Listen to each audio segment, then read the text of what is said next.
I am all right as I am. I am not acting in order to become all right. This is yoga.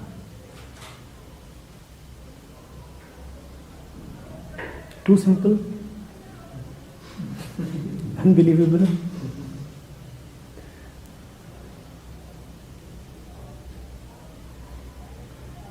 And this is the science of decision making and acting. I am all right as I am. I am not acting to become all right. Yet I am acting. Why am I acting? Just like that. I may as well not act, and that would make no difference to my health. I may as well doubly act with triple the intensity and energy. And that too would not really make a difference. This is yoga.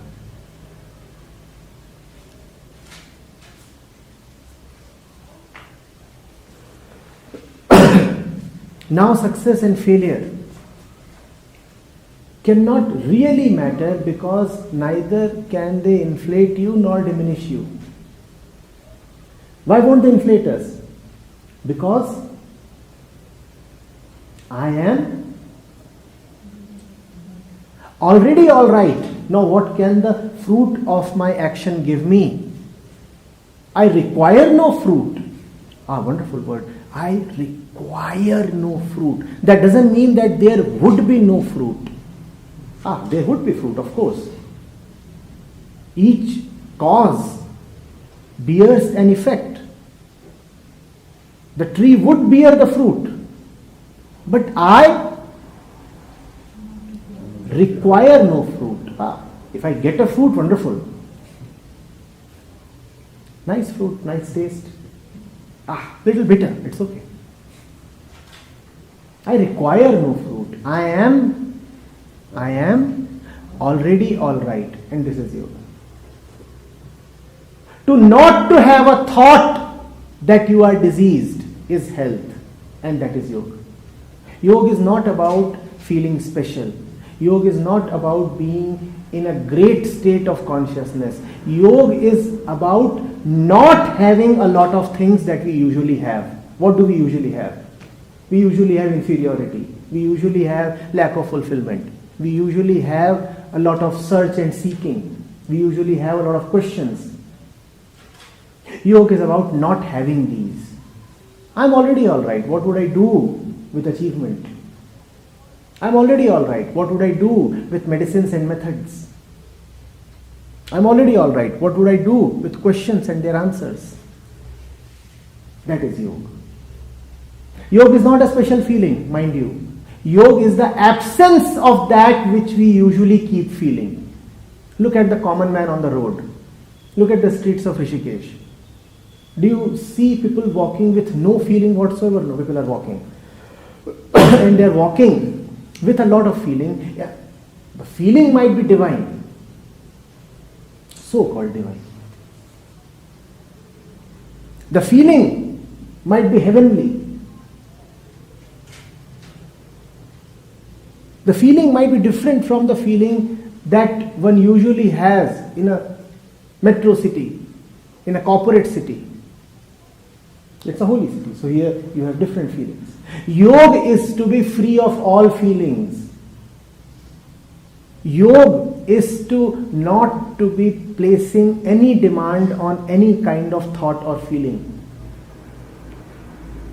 Every thought, every feeling arises as a promise, as a solution. It says, there is something missing in your life, I'll provide that to you.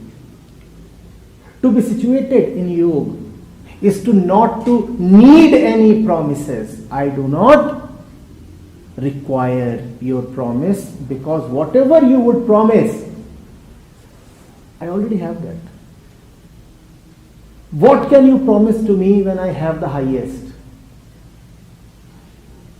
Hence, yoga is to be free of lot of things. Isn't it? That does not mean that in yoga you do not have those things. That does not mean that the yogi kills those things. Thoughts are still there, feelings are still there, yet there is freedom from thought and feeling. We said cause would bear effect. We said action would bear fruit. So the fruit is still there. Prakriti operates, so the body is there. Prakriti operates, so thoughts are also there. But one does not place a lot of demands on thought. One does not want to think his way to wellness. Don't we use thought as a means to our welfare? Don't we do that? When we are not well, what do? We think how to be well. Whenever we are faced with a problem, what do? We think how to get a solution. In yoga, you do not place the onus of your welfare upon anything or anybody simply because you are already well. In yoga, you do not follow any path or any road. Why? Because you are already home. Hence, yoga is not at all about following this method or that method. Yoga is about realizing that all methods are futile. I am already there. I do not need any of these tactics. If tactics are there, then one would want success from those tactics. And Krishna is saying you have to be equanimous towards success and failure. Hence, success is not something that you can take seriously.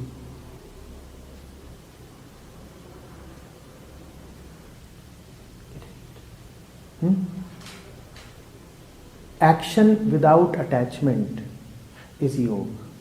And action without attachment is possible only when the actor is a very, very innocent and healthy actor.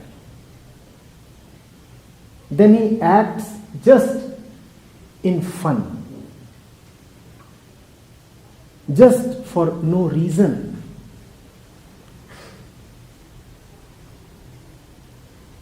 And such acting has a beautiful quality about it. Because then it is not the actions of a beggar. When you are desirous of a result, then you go about like a beggar who acts in order to get a result. Why does a beggar approach you? Does he approach you in love? He approaches you because he wants something from you. He wants a result. That's how the lot of mankind goes through life, doing whatever it does for the sake of getting something, and that is yoga. Krishna is saying no. Don't act to get. Realize that you have already got it and then act. He's inverting the way we act. We act so that we may get. Krishna is saying, get and then act. And that is a little incomprehensible to our purpose-driven mind, because we ask, if we already have got it, then why would we act at all? You'd know that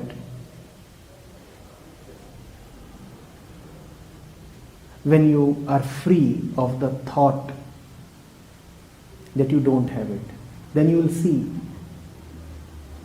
what joy lies in acting even though you do not need the action. We do not know the charm of needlessness. When you do something needlessly, reasonlessly, there is a particular beauty about it. That beauty is yoga. to live without a reason, to love without a cause, to act without greed and desire. That is yoga. Total purposelessness is yoga.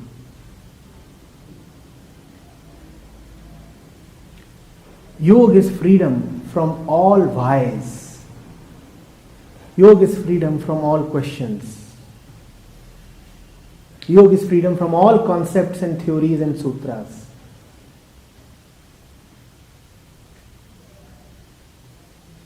Yoga is simply the statement, I am all right.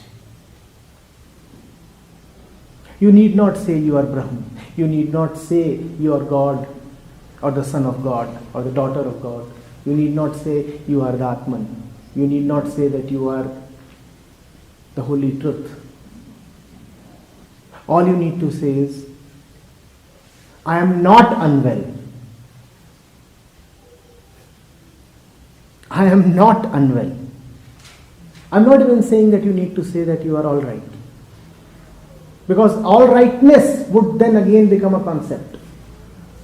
We are buffeted by the thoughts of not being well. In fact, every single thought that we have is a thought about our sickness.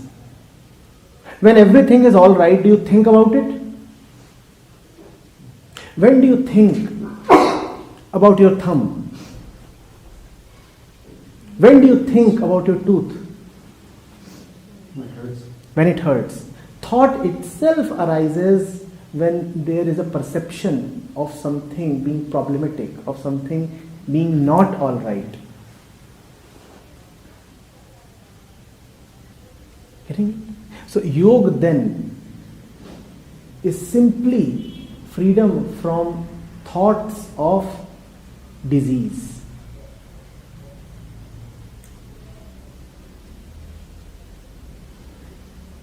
That does not mean thoughts are not there. I am repeating this.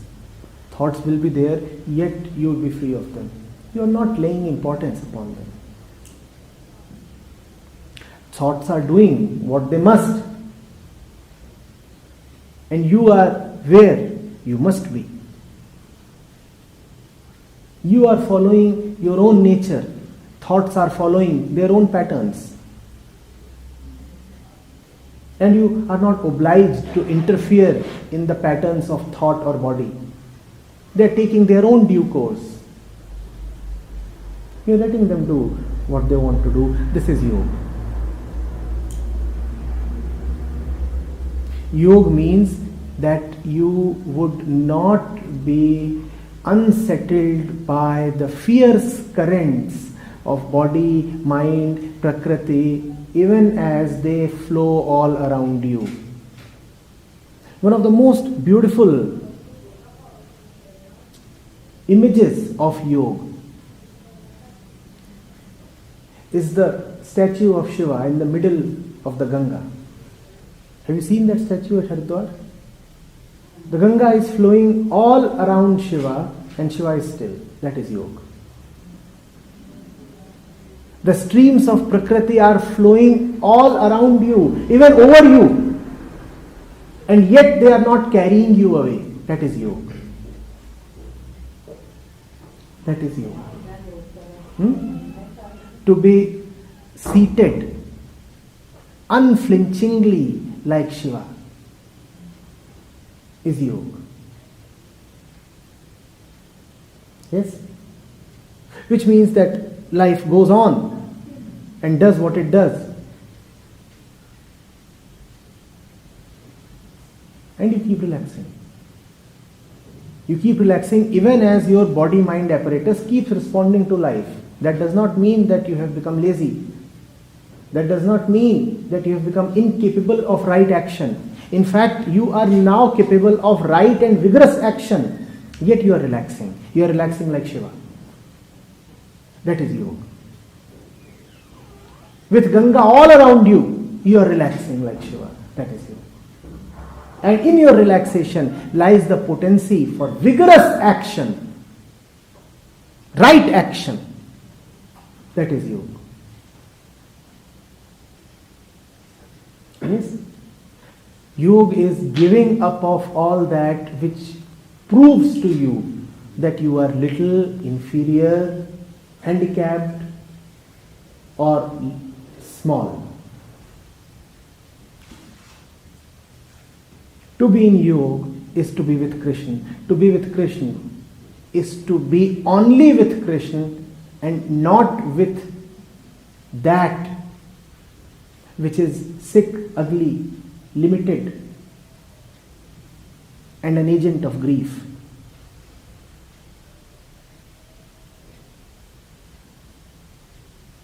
To be in yoga is to not to touch anything, anybody, any situation that causes a sense of littleness in you. Even if that littleness is induced in you in a holy pretext, even if it is induced in you as an ostensible means of your welfare, you refuse to admit it in. Somebody may come and say, you need protection. You quickly see through what he is saying. You realize that what he is saying is that I am weak. If I am not weak, why would I need protection? You refuse to entertain the advice. You refuse to take that person seriously. This is yoga. Somebody comes and tells you, you need God and God is all that you need. You refuse to entertain this person.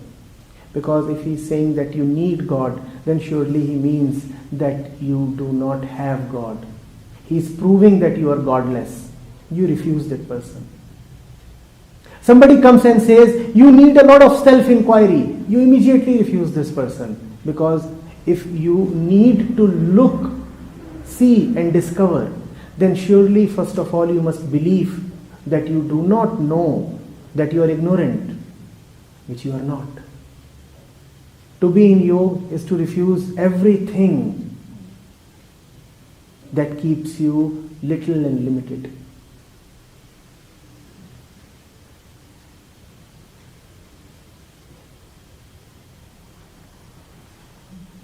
Littleness would not come to you as littleness. Littleness would come to you as friendly advice. Littleness would come to you as brotherly concern. Littleness would come to you as the sermons of a teacher.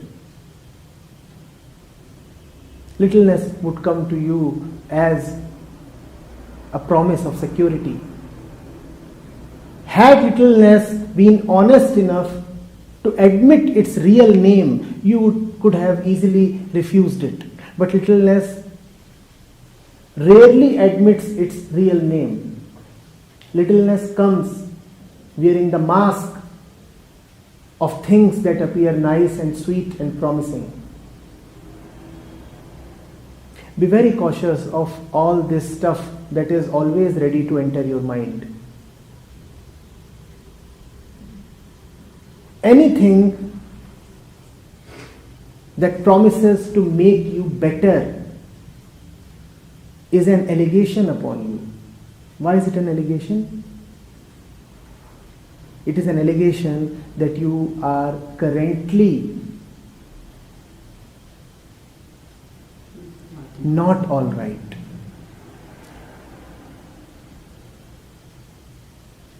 Anybody who offers to improve your life or help you realize that which you do not know is actually proving to you that ignorance is what you are.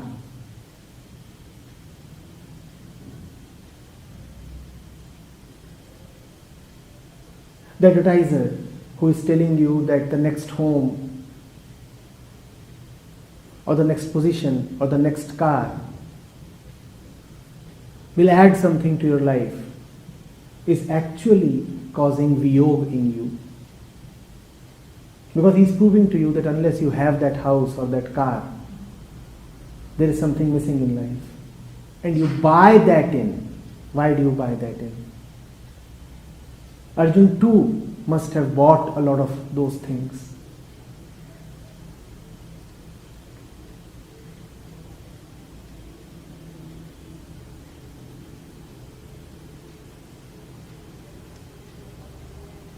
Hmm?